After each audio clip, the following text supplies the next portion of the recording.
Climate change affects the natural environment first, but oftentimes we focus on the impacts on lives and livelihoods. But what are the changes that we're seeing in the natural environment? Why should we care? And how do those changes impact the lives and livelihoods of people?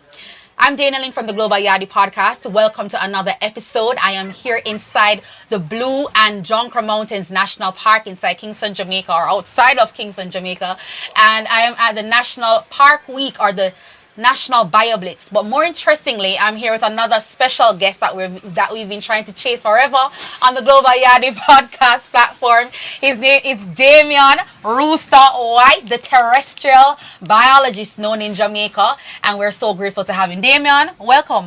Boy, I'm so happy you finally get me. And as you can see, we are out in a lovely, lovely day in the Blue and Jonker Mountain National Park. We had rain, we had sun, we have rain, and we have sun again. So it's a lovely day. That's exactly what it has been like. And I'm really excited that I got the chance to come out, explore the nature trail. I was guided, with my group, we were guided by Damion, learned some interesting things. We slid across the trail. We had this incredible app that I haven't even uploaded my pictures as yet, but it was really great seeing the outdoors from another, a guided tour. Right. A guided tour if you're not, if you don't have that eco or science background, so to speak. It was really just great interacting, meeting strangers, who share the same either love or passion or interest, or there's something to do on this Saturday in Jamaica coming off a park week. What was it like, touring with your group? Well, the good thing about it is that sometimes when people come out on a hike, it's all about just reaching a goal, just running. And when you do stuff like this, you get the chance, the time to just stop, take a look, and appreciate the plants and the animals around. So many people saw stuff that they had never seen before, and when they look how much I hike, they said, but we not hike that far, but I learned so many stuff today. I learned from the people learn from me. And when you're doing stuff like this, as I said before, citizen science is when people go out there and we all share the information, and now we know about special plants or animals that are found here. Yeah, I love that, because just as I say, hiking without context, while you can appreciate nature, the greenery, the scenery, right, you're just looking at everything and thinking it belongs here. But Damion and the other persons on the tour, they were able to identify, listen, here are some invasive species of ginger, here are some invasive species of fern, and, learning the fact that sometimes, if you relocate some of these plants, this is how you kind of spread invasive species, and then they take over, they don't allow the other native species to grow and flourish and all of that. But you said something which is part of the reason we're elated and excited to have you on the podcast, speaking about citizen science. Can you just give me a brief explanation of what citizen science is, and then I'm going to let the people know why that is so important in relation to the things that you do? Okay, so when I can break it down easy, so just think of Jamaica and think of the university. If you check how many biologists like me that is there, I mean, every year we have a class that are graduating, and you might have 40 biologists coming out. Not everybody can become biologists. So if we do that number, we have less than 1,000 biologists here. Right. But how many people we have in Jamaica? We have over 2 million. Okay. Now, imagine going into an area and you want to know if this special plant or bird are there. I might go there as a scientist and I don't find it. But when you have people that live there their whole life, they are the one who are likely to find this plant or give the information about this animal. And this is where citizen science come in, where the normal person can go out there, take a picture or take a recording and pass it on to the overall body, and then other scientists will know what is going on. So you hear a talk a while ago about invasive species, like a plant that you never know in Jamaica, or an animal like the Cuban tree frog that normally don't live here. If it reach here now, we get the information from the people, the citizens now, who, like you come out here, boy, before you come out here, everything there green bush. You come out here, you know about ferns, about the invasive wild ginger. And take that information, whether you put it on WhatsApp, social media, while you put it on the database like iNaturalist, the information is there now, where we have record and baseline information on what is there. So this is the importance of citizen science. And when you start taking pictures and look, you learn more about this thing. So it works both ends. You learn and you pass on the information for a greater good. I love that. And I want to take the opportunity to acknowledge that that is what you are doing. If you follow Damion on Twitter, Rooster's World. Yes. And I follow you on WhatsApp. There are people who follow you on Instagram. You've been encouraging Jamaicans for years. So now people will hate lizard. Right. You know, now they find it a spectacle, taking photos, sending it in, tagging you. And I am sure that from you've started, you know, this new line of engagement and interaction on social media, you've learned so much. You've been able to collect data, but what you've done is to pull people who otherwise, yes, nature is nature. You've been able to pull them into another dimension of citizen science, allowing them to appreciate, they want to contribute. I remember going to Trinidad recently, and along the Coroni swamp, I saw a picture. They were talking about the blue heron, and the first person that I took a picture of and you know had it to send was Damion to say blue heron, and here you are asking me about scarlet ibis and all the other things that can be found along the Coroni swamp. And I think, you know, you've done so much in educating Jamaicans on the importance of protecting the animals. We hear about crocodiles, we're scared. You hear about lizards and snakes, you know, you feel like you want to try to run them down, you know, to kill them, to do certain things. But you've now been able to get Jamaicans to appreciate and to protect. But what are some of the challenges that we're still experiencing, especially when we think about climate change and the impacts on the great outdoors? How is it that climate change is affecting our plants and animal species locally? Okay, so normally when you hear people talking about climate change, you think about the impact. And when you hear internationally, you hear that the normal thing, sea level rise, you're going to have stronger hurricanes, you're going to hear that you're going to have a reduction of rainfall. But you always hear all of this big term, but no, a question, how does it impact us? How does it affect? So today we are at the Blue and Jonker Mountain National Park.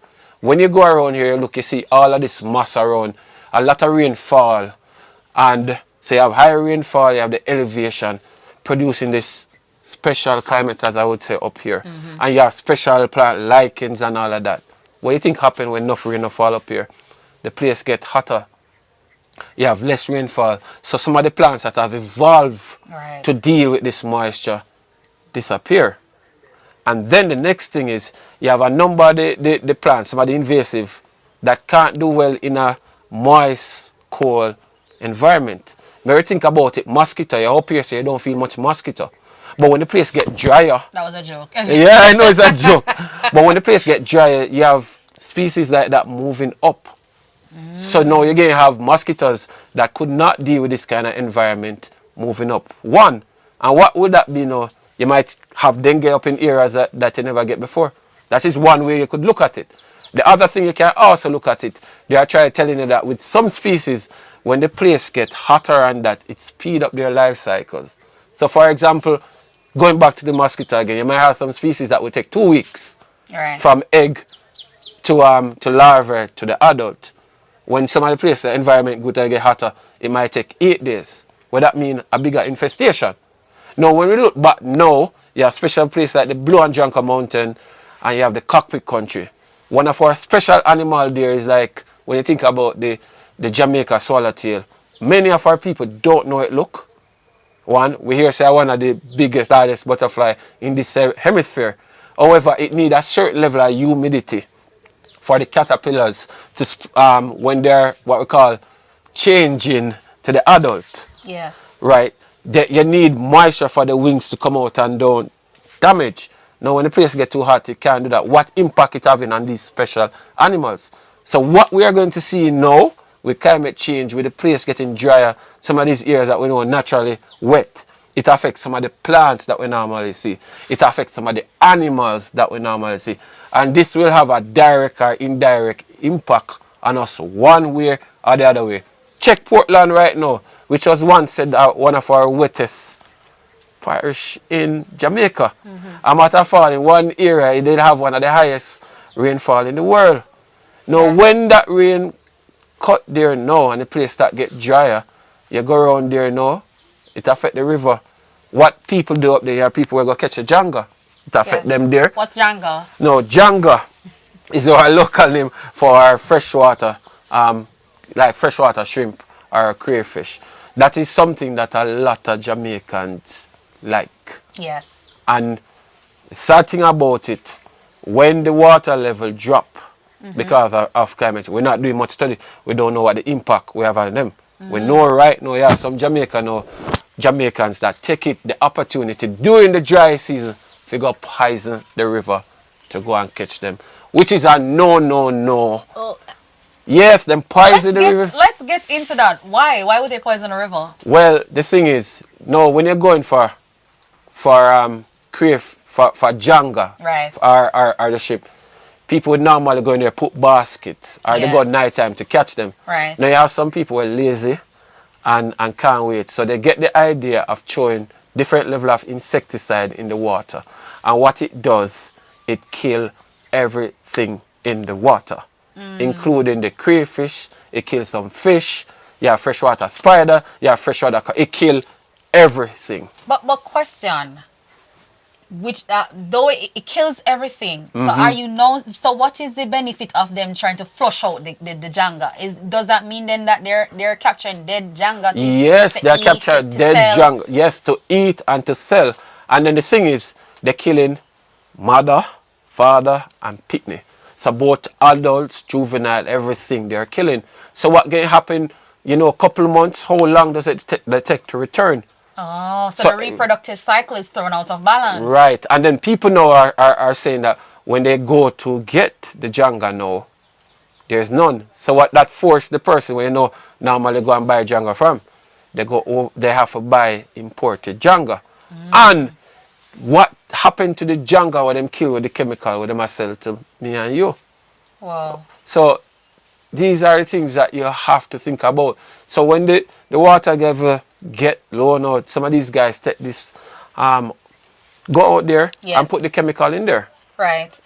So very interesting and concerning dynamic, and that's showing us. So, and I'm happy that we went there, because truth and in fact, what we're exploring is we can't think of the natural environment separate to our lives, because the ecosystem, the changes in the natural environment will come back to affect us as humans. And you spoke about that, and I remember we had like a previous conversation, and you were saying something about I don't know if it was ticks, right? And so talk to us about how that as well, where different changes affect how people start to use other things that may not be best for us, and how that affects the environment too. Okay, so normally, already, I am normally out in the wild looking for something special, plant or animal. And one of the things that I've learned is to talk to people. And I grew up in a rural area, and when I go out, I have the skill of talking to people and see the way of life.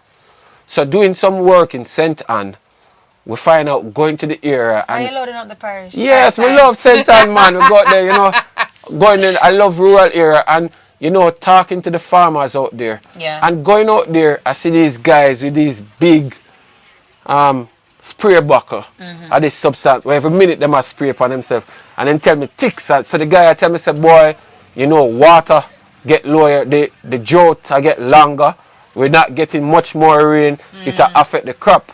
But then he told me now, when the place get dry and the drought time, that's when them have tick season.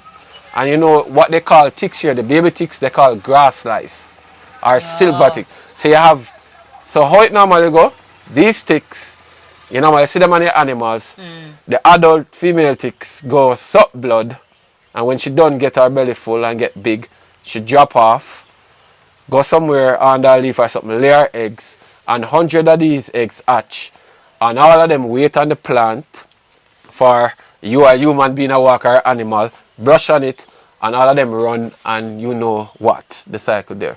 So just think of it. The tick season in a number of these areas are normally high during the dry periods. So if you have longer dry period, you have a longer tick season. And what normally happens with ticks, when they say ticks to the typical Jamaican, they scratch, the guy then spray all kind of thing. It's this big fear. Now, when I go in there, I can afford to buy a spray, the insecticide off, which costs between $3,000 or $4,000. No, these farmers can't Jamaican afford dollars, so that's sorry. Yeah. 20 US, US. that like a Well, universal cost. yeah. Right. So I can afford to do it. But think of something that you're doing every day Yeah. and you have to spray 5, 6 times a day. So they get this chemical that you use to get the ticks off the cow. They put it in a bottle, they spray it on themselves. One farmer tell me when him spray it, him hand strip, if you don't mix it right.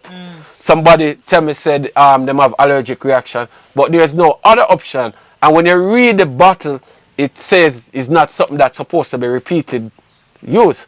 No, they are doing this every day and they are doing it more than 5, 6 times a day, spray this chemical on their foot. So because of the dry period, Right. you have more ticks and they don't have an option, so they are using it. Right, and these would be especially farmers who, so it's not everybody in the community really. It would be like more people who have to interact. Well, Like, look, what do you call it? Cow herd. Well, the people, so here the That's the thing is farmers. no, you might think to yourself, it's just the people who are going on the cow farm. But just anywhere that you carry the cows, so walking along the community road, anywhere those cows walk, Yeah. there's a chance that the ticks could drop or your dog or whatever. So in some way, you don't have to be a farmer for it to affect. You can live in the community of the yard and the ticks that affect you. So you also can find ways of getting them off. And some of the people again might go use the insecticide that you use in your house, the pyro. There's another red and white insecticide that they use and they spray on themselves. It says that not to be sprayed on humans, right? They now tell you spray and come out of the room. The guys are using those chemicals on themselves. And when you read what some of these chemicals can do to public health, affect your body, it's a poison. It is Wow. not supposed to. So one of the side impacts of this longer drought Yes. is that you have these outbreaks. And then the question is, what is it that they're going to use? And if you use the bad chemicals, it can sick you. Well, that's some extreme. So on the matter of extreme, Right. I'm just wrapping my mind around this because we often talk about climate extremes, but the irony is that climate extremes are driving humans to take some extreme measures. Right. Because clearly those things, it cannot be beneficial. It's not beneficial. Those things are not beneficial to our health. Another interesting. Another interesting topic that I wanted to ask you about with the heat, with the increased temperatures and how it affects animals or plants. I know you guide me through it. There's something that we call like temperature dependent sex or something like even with crocodiles and other Right, so- animals. How does Right. that go? So the thing is, with some of in the reptiles, and studies have showed with the sea turtles that normally in temperature difference, if it get too hot, the sex ratio change. So the normal temperature, you might just end up with a balance of male and female. Yes. If it get too cool, cooler than normal, it might lead to one or female. If it get too high, it might lead to male. With the increased temperatures in some of these reptiles, just like what I mentioned to you about the sea turtle, we already have information that shows that it affects the sex ratio. So what does this mean? Just imagine if you have too much male. What do you think I got? What am I going to find female? Or if you have too much female and few male, what going to happen? So when you have the sex ratio that goes off, then it will affect the species. Now the problem that we have in Jamaica, a number of our reptiles, we don't know what's going on. There's little bit of study. We have our galawas, we have 10 species. Sorry, there's 11 species of galawas in the Yeah. world. That is the Celestus. In Jamaica, we have 10 out of the 11. 10. Right. No, what is climate change, the impact on them, we don't know. We have other unknowns, that's a tree lizard. We don't know what it would have if it get too hot. Yeah. Or we don't know what is going on. We need more studies to know what's going on in the group. But we do know that they can affect the sea turtle. And there are also studies that show that it can affect the sex ratio for the crocodiles that we have. So, Before I even ask you, what does that mean for us?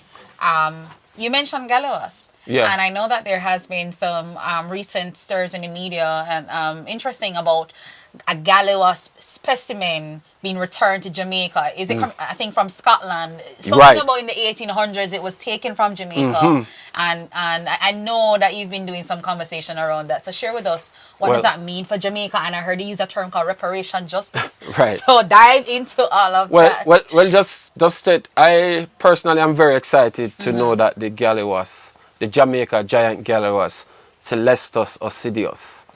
I call it the scientific name because there's all kind of information going about Jamaican Galliwas. Everybody said I'm an expert. Some of it is true and some of it is not true. Okay. And for my late supervisor, that is Dr. Vogel, who died, we have been looking for it. And you have other researchers like Professor Wilson from UWI that have been searching. Now, just think of it. We know of this Galawas is said to be extinct. It has not been seen from the 1800s in Jamaica. Not been seen. We believe that it became extinct because of the introduction of invasive species such as the mongoose. The mongoose was brought in here to control cane pests. But just imagine that big size Galawas has evolved without predators like the mongoose. So when the mongoose came, it never know what to do. So just like our Jamaica iguana that came to the brink of extinction, and in some time we said that it was extinct until it was rediscovered in 1990. No, this lizard, no. I've only seen pictures in the book. Right. So there are several collections across the world that are stuff that came from Jamaica. Some of them have become extinct. The Jamaica Galawas is one of them. Jamaica giant Galawas is one of them. So we are getting back this specimen. It's not alive, because a lot of people thought that when we're bringing it back, We're going to release it we're getting into the released. wild. Yeah, man. There were so many comments on social media. I had to come up with a number of FAQs. yeah, just to come out there and answer the people. One of the Yes. things I find with social media, a number of the government agencies, when people ask comments online, they don't have people answering them. Right. So I would go and see the comments and then I try to answer them with, on do the a small platform. video on the platform. So we got a number of questions about it and then I try my best to answer. So the specimen, we have some colleagues from the University of West Indies and the Institute of Jamaica met up with people at the University of Glasgow and they're working on how we can get the specimen. Now, noted that when you talk about there's so much discussion going about repatriation now because we all know with our slave pass, a number Enslaved of our pass. enslaved pass, I should say, a number of our specimens or artifacts were carried out from here over to Europe. Yes. And there's a big debate now where people talking about we should get back some of these artifacts, we should get back money, you name it. However, Yeah. this is the first. Well, I would say it's not loaned to us, it was given back. Right. Yeah. And it's momentous because this is the first. You remember how I was talking earlier about natural heritage? Yes. That has something to do with our natural heritage, right? It is Because our natural heritage. I don't know. Was it a case where when they had removed that specimen, it may have been alive at the time? Right. Would that have implications for the Galloway's population? We don't know. I mean, what are some of the theories that surround the removal of that specimen at that point in time? Well, in those days, you just have to remember that what they would do, they would come in with their scientific groups and they would get the specimen, they wouldn't carry it back alive, get it and bring it back to Europe and then they would go and identify and all of that. So I wouldn't say that the collection at that time led to the extinction. It was more, I'm not trying to suggest that. Right. I would just suggest that the practices of plantation would have led to it.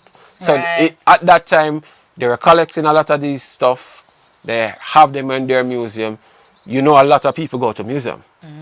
I mean, our culture don't understand that museum has your natural history. They Yes. showcase it. And just, for example, one of the things that I need to tell people about the Galawas coming here is that I don't have in my mind how it looks. You see pictures. Yes. When you get to look at something, you know the size, you look at the foot and say, boy, does it have a little webbing? Does this mean say I need to search more of this wetland versus that? maybe how I was looking for it was wrong. Yeah. Or in my head, when I see the size, I can say, oh, it could be living like where they have crab holes or that. Yeah. So it gives a lot of insights to do it. And I feel like if me want get up one morning and I want to go and look at some of my natural heritage, Yeah. I don't have to get a visa, fly to Scotland, or fly to the British Museum to see my Jamaican stuff. Right. I mean, anybody growing up now can have the opportunity to go to our museum and look at our specimen. And, and one of the next thing what I am so happy about it, you always hear this notion that they hit in developing countries, that we don't have the capacity to handle specimen or handle stuff like that. And I am one of them who I want to prove you wrong that we can do it. I mean, in the past we had records where we might not have done good stuff in protecting some of our specimen or some of the other things that come in. But I know that we're at the capacity. We can have our own museums. Yes. And we do. And we do. We can build up their capacity. And we also can get, you know, I grew up in the country area. Now I can get up and come down to Kingston and look at my Galawas. Yeah. And look at my heritage. And it goes back to even the importance of what you're doing with the Citizen Science Initiative and enhancing the engagement with people about, you know, what they're seeing in the great outdoors, what they consider something that they're used to, you know, where they grow up, you know, place-based attachments and all of that. Yes. And so what we can do is actually cultivate our next generation and next cadre of scientists and terrestrial biologists who are you know, vested in protecting the natural environment. There's so many things to explore as it relates to this. And I heard you reference the Cuban tree frog, the invasive species. How did it get here? And you know, I have so many questions around the tree frog because I know that there was a time in the media when they were talking when you suggested how it is that we how you suggest that, you know, how we, I don't know if it was capture or I don't want to see that. Oh, euthanize or put down. Yes, yeah, euthanize it. Euthanize it. You know, I was wondering, you know, the scientific and appropriate term list, you know, this gets reported. No, Peter won't trouble you. The animals, they will come for me, but not you. No. Right, so the Cuban tree frog, is the Cuban tree frog now being in Jamaica and recognized as an invasive species, is that also an impact of climate change, or is that a matter of how we as mankind sometimes interfere with the environment? How did it get here? Well, and you know, it's causing havoc now. Well, the thing is, a number of invasive species that are spreading now are linked somewhat with climate change, because when you have a change in the environment, some of these species that could deal in an area that is very hot before, and when some of the cooler places getting hot, these species can come up. In terms of the Cuban tree frog, we are not sure if it's linked with climate change and getting here. What we do know is that it's not from here. It came in via one of our ports. Yeah. It could come on, like right now we have some study come on a container, right? Could come on a container. Or there are other groups, people like some of the collectors will have pets that can get away. But the normal route for the Cuban tree frog would either come in on a vessel or on a container. Yeah. Now, what makes this frog so impressive as an invasive, we have 4 species of tree frog in Jamaica. And all of our tree frogs, you normally find them associated like in good forests, or they live into like the wild pine. Right. This frog can reproduce in an urban setting, meaning it can reproduce in your yard. It can survive pretty good around a yard. It can survive in dry area. So one of the interesting thing about it, one, the frog, it lays its egg in a but you need stagnant water. It lays its egg in the water.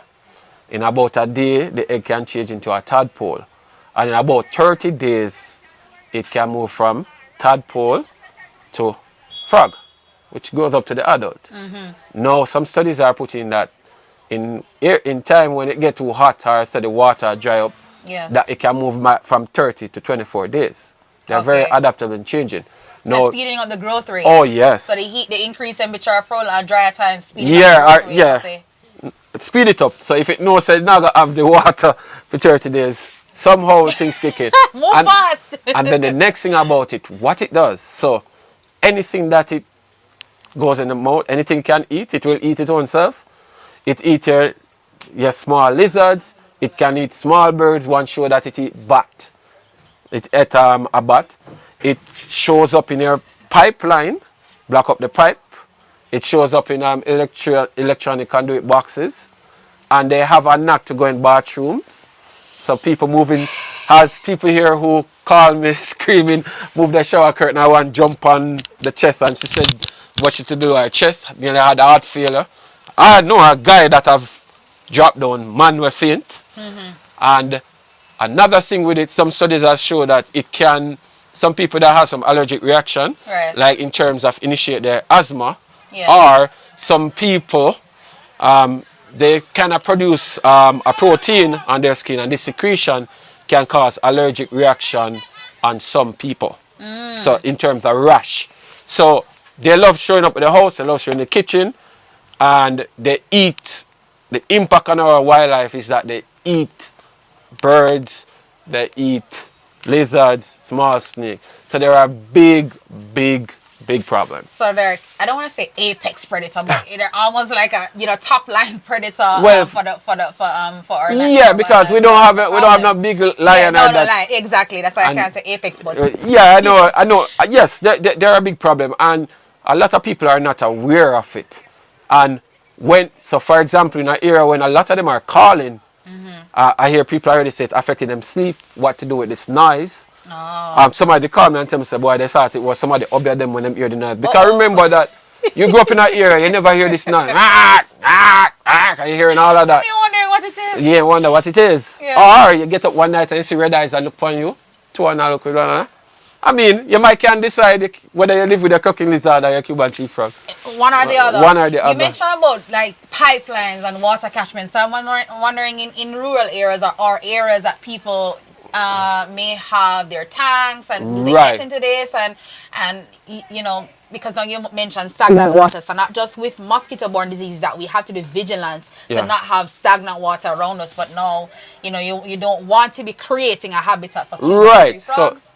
So the good thing is most of the measures that we put in to deal with the mosquito problem can be integrated with the Cuban tree frog. Like one, cover your containers. Right. Two, if you have a drain block, unblock it so the water. In areas that have large body of stagnant water, put ticky fish in there. Right. So majority of the measures that you use can deal with the population. Dealing with the adult now is a different kettle of fish. Yeah. I mean, I know that most people not going to put no frog in their fridge. Yeah. But one of the biggest problem that we're having though, if you notice, I won't push in a big campaign for us to euthanize the Cuban tree frog, because all of our native frogs are endemic. Yes. And I don't want, when you put out a campaign, that people start catch going the wrong frog. Right. So the good thing so far is our native frog do not like living in a house or in an urban setting. So that, however, if they get away now in our forest and living in with our frogs that like the bromeliads, they can hybridize, meaning breed with them and get rid of the species. Some of them can eat. We have some frogs already that are on the IUCN and endangered list, meaning that we have to be taking a keen eye on these species to make sure that we don't lose them forever. So some of these species are already endangered, and then you're going to bring in a predator that will out-eat them or eat them, or in some case my hybridize or outbreed, which is big problem. Whoa. Making me feeling froggy like I yes. So much to explore, and a part of me wants to jump from this conversation with the tree frog. But the last thing that I wanted to ask about the Cuban tree frog, and we jump over to other things, because you said you don't want citizens to be catching the wrong frog. So how do we tell the Cuban tree frogs apart from our endemic species? Well, right now, when somebody call and tell me that they have one of these frogs, I normally ask them where you're calling from. Okay. So normally when I know the location, like in an urban housing scheme, you call me from Kingston, or you call me from, housing scheme, Harris Savannah, or, Old Harbour. I know already in that urban setting, most of our normal, our tree frogs would not be there. One. I also like people to show me pictures. Yeah. So they normally change pictures to Rooster's World, JA. I forget the JA on all platforms, that is on IG, Twitter, Yeah. TikTok. Share me our pictures, and then after that, I ask them about the sound. It's easy to differentiate them with the sound. Okay. And there are other people that just share. No, no. And these don't go ribbit.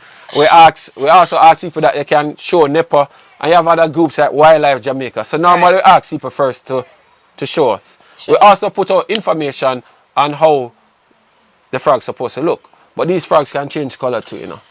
So and there are some features on them that even some of the experts right now having problem differentiating some of our local osteopilus, or I should say our tree frogs. But the good thing is most of our tree frogs, as I said, live in the forested area, and we don't have reports of the Cuban tree frog in there. However, when them get in there, that's our bigger problem where we not even know how to fix. Right.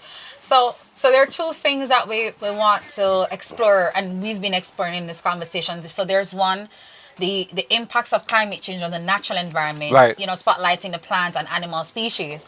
But we also have to take in consideration human impacts on the natural environment and how that can probably even complicate the climate challenge that we're having. And you alluded to some of those with the use of some of the pesticides or the insecticides. Yeah. I don't know, because while the Citizen Science Initiative has been great and people have been tapping into the work that you're doing and sharing content, I often see you sending out a lot of warning videos that people do not do this, do not treat the crocodiles this way, do not treat the snake. These snakes are harmless. You know. So what are some of the challenges, or what are some of the ways in which, as humans, as local people, we have to be mindful of? You know, how we protect, because once it's not domesticated animals like cats and dogs, we often think that, you know, we should put to death some of these and ill-treat some of these animals. So what are some of the reminders and tips that we have to bear in mind? In our culture, there's a lot of traditional belief. One, and I look at the gallowas. First, it is this venomous lizard that it can sting the hell out of you, and if it reach water before, you're going to die. A lot of people still believe that the gallowas is not a venomous lizard. It won't sting you. It might bite and you won't die. What is it? Is it? It's a lizard.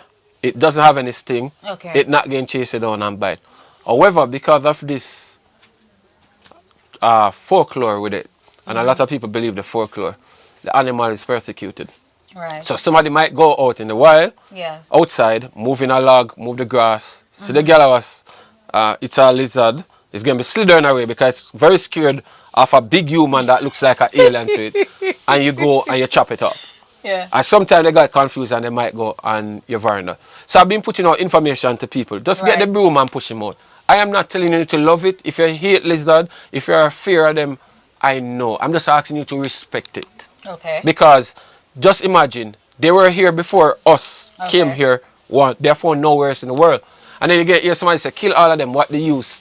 Some of the functions of them in the ecosystem we don't know.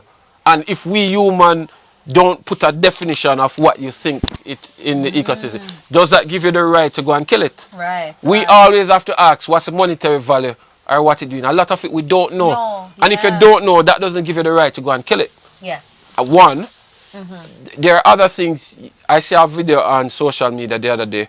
A crocodile in a drain, not troubling anybody. Guys, one move it, they throw a big stone, hit the animal. And then somebody come and ask and say, why you have to do it? And I say it's wrong. Oh, you protecting the rights of the animal. I'm saying again, why do you need to trouble it?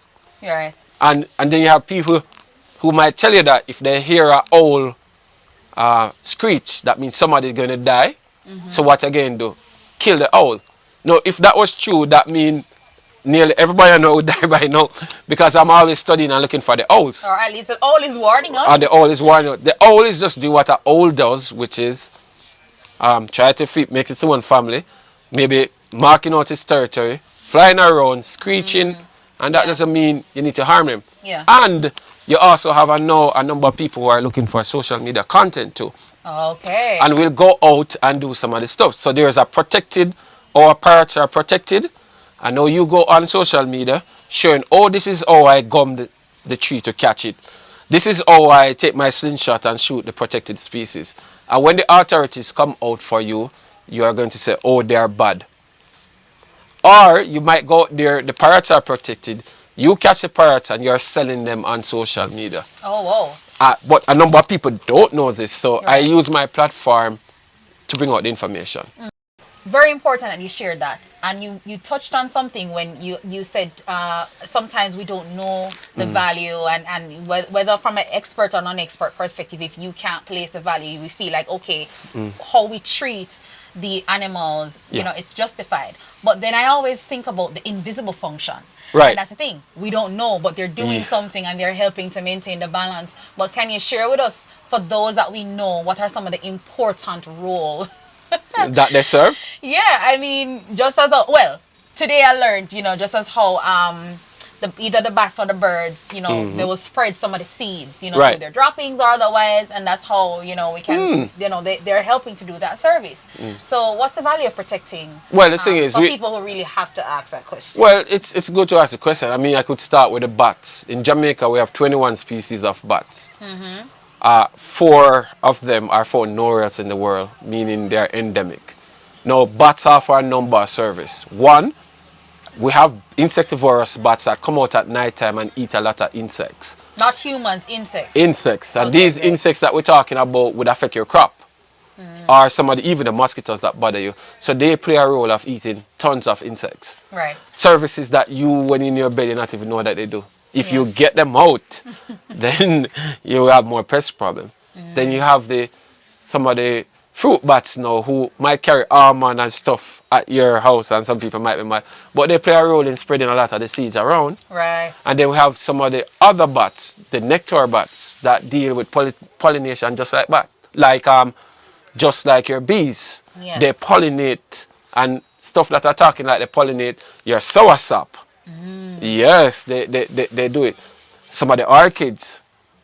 So that's one group of animal that we it's hard to sit down and work out the value Yes. of what they do, because if Right. they weren't there, some of the crops would have problems. Some of the fruits that we love wouldn't be around. Some of the flowers that's there would be around. The crocodile that a number of people Oh my don't gosh. like. It's our top predator. But just imagine when you go into a room, Yes. a classroom, and one person that is sick with the flu, what do you think can happen after a while?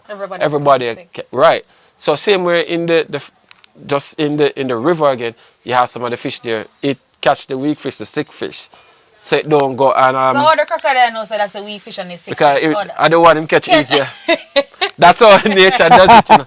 When it's sick, you're weaker, so you get and grab it. Yeah, So yeah. so they offer a number of features. And one of the things that I want to Yes. mention on your podcast, I had a colleague of mine, Dr. Leah Douglas, who did some studies in some of the rural schools. And they were asking about some students, when they were tracking them over 5 years, one of the initial questions they were asked, when you see a scientist, what comes to mind? And then one of the first questions, you know, kids are honest, they come up and say, white people. Oh. Right? And we're like, what does that mean? That's what they saw that. And then he said, but I'm not a white guy, I'm a scientist, what do you think? And he said, oh, but you have a foreign accent. So if you were one of the guys, you're not here. One of the things that I do with my, what I should say, I use social media, is to showcase that you have a local scientist here, Yes. and that anybody can be a scientist. And I hope when putting out information on the things that we do, Yes. I also showcase some of my other colleagues. It will inspire Yes. other young people coming up to be a scientist. You can be a scientist, and you can help solve some of the problems that we are talking about, because climate change is having a big impact on our plants and animals, and a lot of it we don't know that is having an impact. We only know maybe when it's too late. So we need Right. more people involved. We need more of the citizens involved. And we need more things like what you do to find a way of breaking down the information so our general people can understand. Because one thing I can tell you, if you're trying to reach our people, and I have seen it already, the fancy pamphlet, not get reach some of the group. Some of the people who might come on social media, Yeah. you have to know which one you're using and package it in a way that it would reach the people. And I hope it will change the view of how we deal with the environment and how also some of the international stakeholders to understand how climate change impact on us. That's me searching for the words to say, but I was just letting all of that marinate, and so true. I was just in my mind. I thought about the little boys, the little girls, that love, to catch lizards. Thought it was funny. Yeah. Well, But then you yeah. encourage them, and that's how they grew into the national love. And part of my curiosity was like, maybe this is something that I should have asked at the beginning. I guess it doesn't matter. Were you one of those children growing up? Like, how Yes. did you come into this role? What made you knew that this is what I want to do when I grow up? Well, I not even know, so I wanted to come and do this now. My mother told me that So how you when end I up was small, here? Yeah. I would go in a garden and grab our flowers and say pretty flowers. So, after a while, enough our flowers and that. Yeah. And I grew up on a farm. You have to get up and tie out your goat, Yeah. you kill chicken, and you feed pig and all of that. And during my summer holidays, or I should say most of the holidays, I spend time with my grandparents in St. Mary. Now, I believe a lot of the appreciation that I have for the environment and all what I do now have a link to my family. Yes. Because my grandfather, he would talk to the birds. I talk to the birds too. He and all the animals were friends. And if you came in one night and one of the animals were missing, we're going out to find it. Oh. And you had to get up and do the part. So I learned this appreciation Right. for nature then. Went to a traditional school. At the time, I wanted to do farming, but when you go to my traditional high school, they tell you, say you can only be a lawyer, doctor. If your head not take book, you go to farming. So how you can come and want to a farmer? So I take up the idea, so I wanted to do medicine. Yeah. Go in, this boy afraid of injection needle, afraid of blood, afraid of hospital. Not in, you see me in a white shirt. I would be the worst doctor you can ever think about. Worse.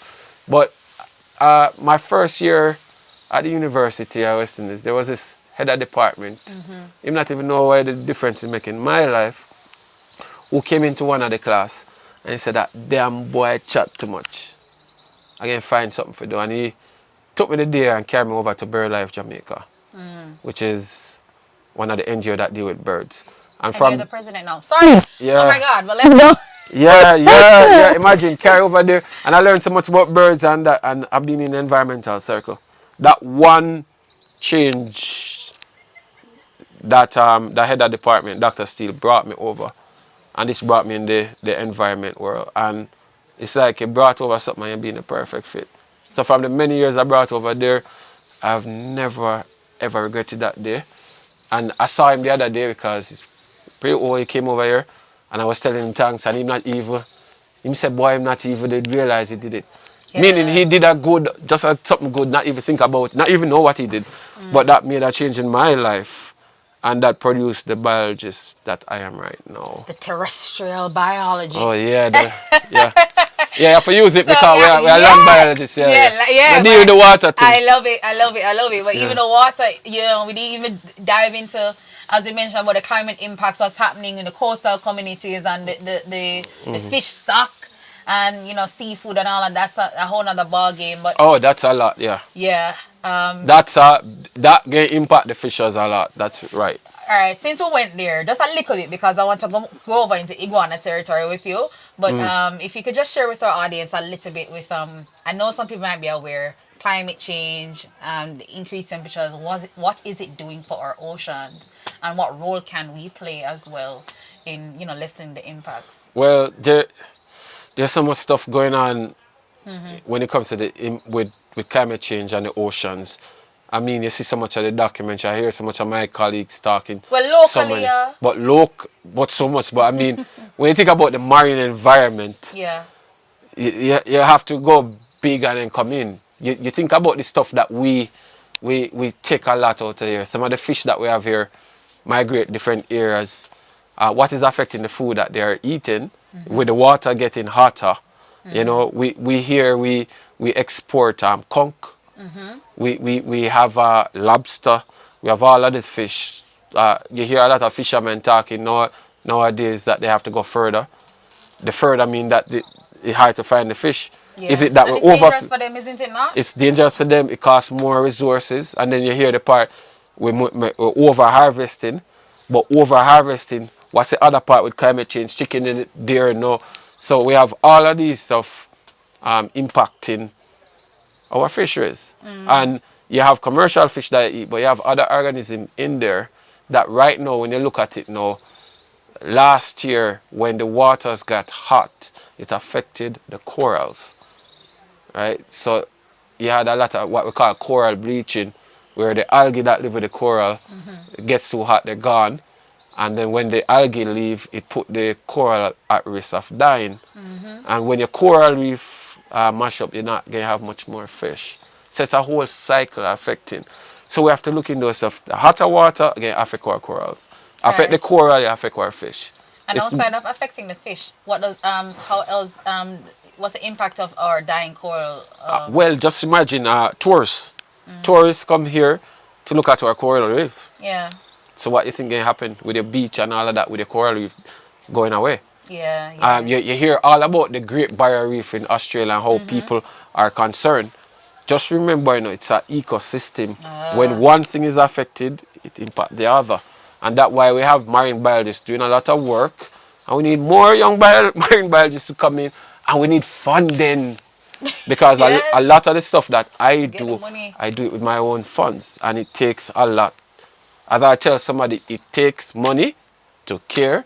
It takes money to research. It took money to put on the bio bits. It even takes money for you to do this. Yes, it Right. does. So and even if you rescue an animal, it take money. Yeah. Because you have to feed it. So it Absolutely. take money to care. Right. So as you mentioned on the matter of research, I know you're doing your PhD research. I know you're gonna. Yes, I know you're doing PhD research as it relates to iguanas and Goat Islands, or reintroducing them to Goat Islands. So give us a little backstory or context about that work and what Okay, you're so- hoping to achieve. So the thing is, the Jamaican iguana was thought to be extinct until it was rediscovered in 1990s.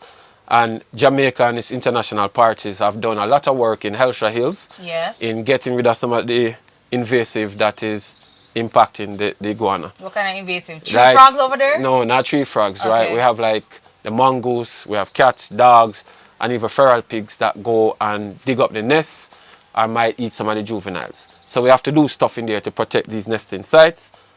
And one of the programs that were developed, they would take some of the hatchlings, when they just hatch, bring some of them at the Hope Zoo, keep them to maybe 4 to 5 years, till they reach a certain size, put them back out there, and When you say put them back out there, meaning put them back to Hellshire? yeah, put them back to Hellshire. So it's Okay. only one place in Jamaica they are naturally found, is Hellshire Hills. Okay. However, when you look at it overall, Hellshire Hills is one spot. Yes. You always have to think that if something bad happens, you have insurance or another area where it could be. Oh, okay. So right now we have some of the iguanas at Hope Zoo, and we have some of them at some other international zoo. However, in Hellshire, we're forever going to have to be trapping invasive. But in one of What is it about Hellshire? Why? no, because it's where they are naturally, so- it's yeah. their natural, it's the natural area where they exist. Right. So that's where we find them. But and the work that we are doing with them there, we always have to be out there trapping invasive. No matter what we do, it's a big area. There will always be mongoose coming in. There always going to be that. So there were plans that came up with what would be the next option for the iguanas locally. So then we look at one of the areas that the iguanas were once found, which were the Goat Islands. So in particular, we look at Great Goat Island, which is similar to Hellshire Hills. Okay. So my research now is to look on the Great Goat Islands to see if the area can, if we can bring iguanas there. Meaning it was once found there, but a lot of things have changed.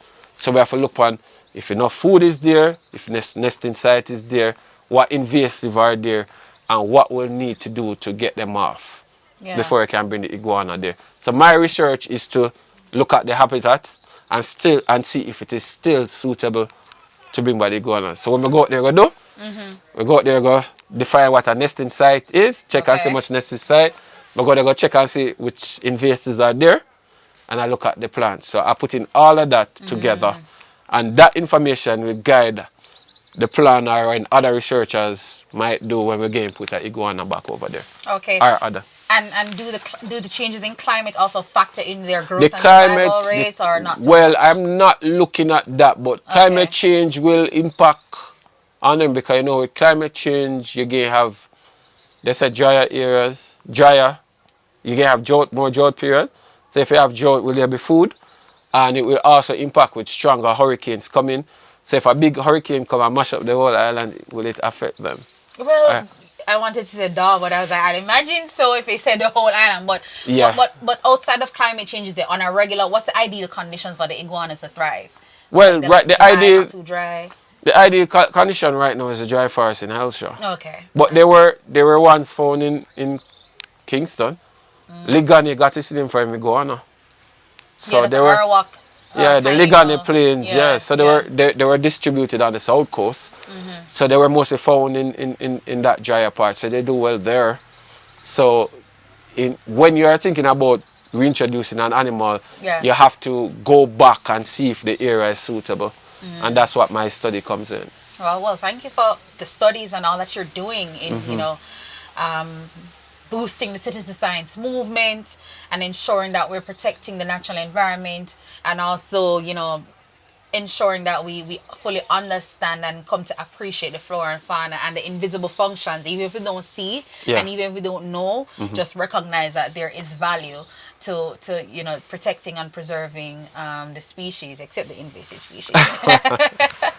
Yeah, but I want you to have the final word, Damion. If are there any other tips or I don't want to say warning or caution that you want to encourage our citizens to be aware of when we interact with nature? Well, I wouldn't want to say any caution. What I want people to do, when COVID came, the time of COVID, a lot of people couldn't move and do some of the normal stuff that they normally do.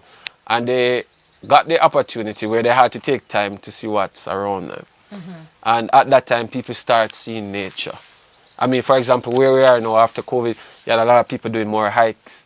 People now finding that nature improve the health when they stress and everything, come out and take a break. I want to tell people to slow down, take some time and enjoy what we have. And treat nature like how you treat yourself. And I know most of us here, not go poison yourself. No, you don't want people to treat you bad. Yes. So you know the animal, nothing wrong if you fear a lizard, but don't go out there, go kill it. The centipede not in your house, him out there in a rap about in business, don't leave from here, go trouble it. It plays its role in. The owl flying about it business, I understand with some people say the lizard in their house and they do what to get it out. I understand. Right. However, just respect nature and respect one another. Please. Yeah.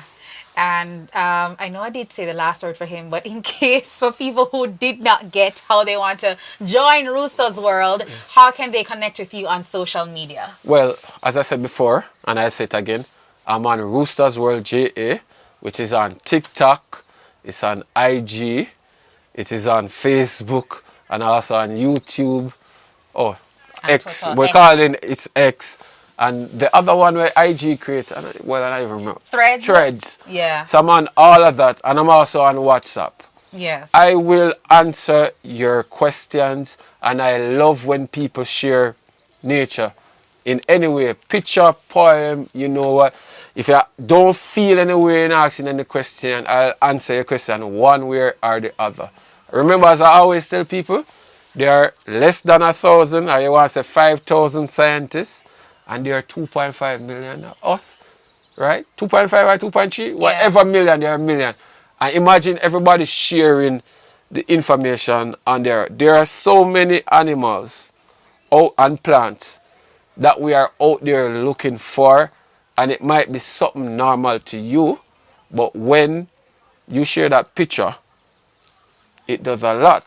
I close by giving a final example in that.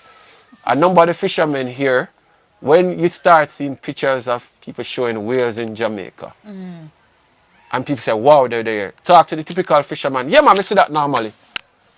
If we had a way of getting the information streamlined from the fisherman who feel inspired and knows that him is a scientist too, citizen science, that he see an observation and he can pass that information up the channel, we would know about all of the whales and the manatee and all of that in our water. So just know that when you share that information, you give us the information, you give a value to Jamaica. All of this information help build our database and we can use to guide what we can do to protect it. Peace. Well, thank you so much, Rooster's World. Thank you for coming into Global Yaadie's world. Yeah. And it was just really incredible learning so much and being inspired so much more to take action to protect our environment. And I had a great time too. So. All right. Thank you so much for tuning in to the Global Yaadie podcast. Global Yaadie.